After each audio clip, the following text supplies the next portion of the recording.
Hey, good afternoon, everybody. John from Volkswagen Planet, and I want to talk to you today, guys, about avoiding your VW from catching on fire by just taking a couple minutes to check out the vehicle as you guys are doing safety checks and maybe just inspecting your vehicle in general.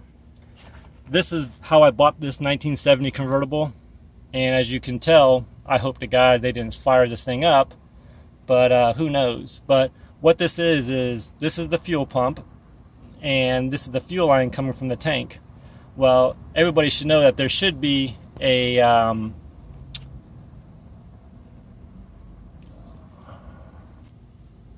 sorry about that, guys. There should be a clamp that goes on right here to tighten this down. And the first thing wrong with this is this hose is way too big, and I'll talk to you about in a little bit. But what happens to these fuel pumps also, even if you got the proper clamp on the proper hose and a proper clamp onto the metal line there, over time, and if it's a cheap aftermarket fuel pump, the cheaper, the more likely it is to happen. What happens is, due to the vibration of the motor, this whole entire piece will come off, and as you can tell, the hose just dropped, and you'll end up with your line actually in the hose there, dumping fuel onto either the manifold or the engine tins, and I've actually lost a Volkswagen that way. So unfortunately that does happen. So back to this line.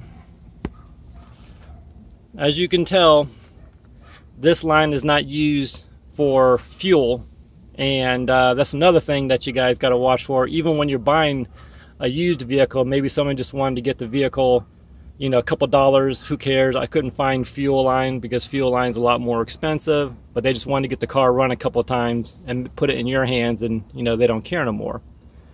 But fuel line is always steel braided. I don't know if you can tell, but this is actually a German one that come from the factory, and this is 1/4-inch fuel line, and it is a lot more expensive than the simple airline, or for this is just basically for off the anything to do with air. Like I said, whenever you got the line from your carburetor to the advance, I said back from now. This is a example of what an airline should be. Let's focus in here a little bit. And this is coming from the carburetor to the vacuum advance off the distributor. That's what an airline should be, not having this big monster here going from the fuel line, basically coming off the rail of your I can't speak to it. This was coming off the rail fuel outlet, coming back into and was sitting on the fuel pump. You would need about 4 Volkswagen pumps to try to push this big monster. But again, running the proper and normal stuff here would be the right way to do it. And let's see if we can find a clamp here. Okay, bear with me, guys, here. I'm trying to do a couple things at once.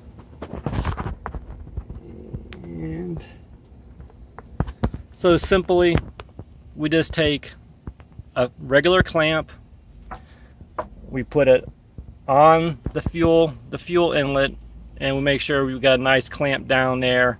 And you don't want to tighten it down so much, but you want it nice and firm. And every once in a while, like I said, when you're doing your maintenance, just give it a little tug, not trying to yank it out there as hard as you possibly can. But you may have to do a eighth of a turn, quarter of a turn every now and then. And that's just some quick, simple stuff that could possibly save your Volkswagen, or may even save you from being stranded on the side of the road one day. Okay, guys, I want to do another video on vapor lock, so give me a few minutes, and we'll go from there. God bless you guys, and I'll catch you on the next video.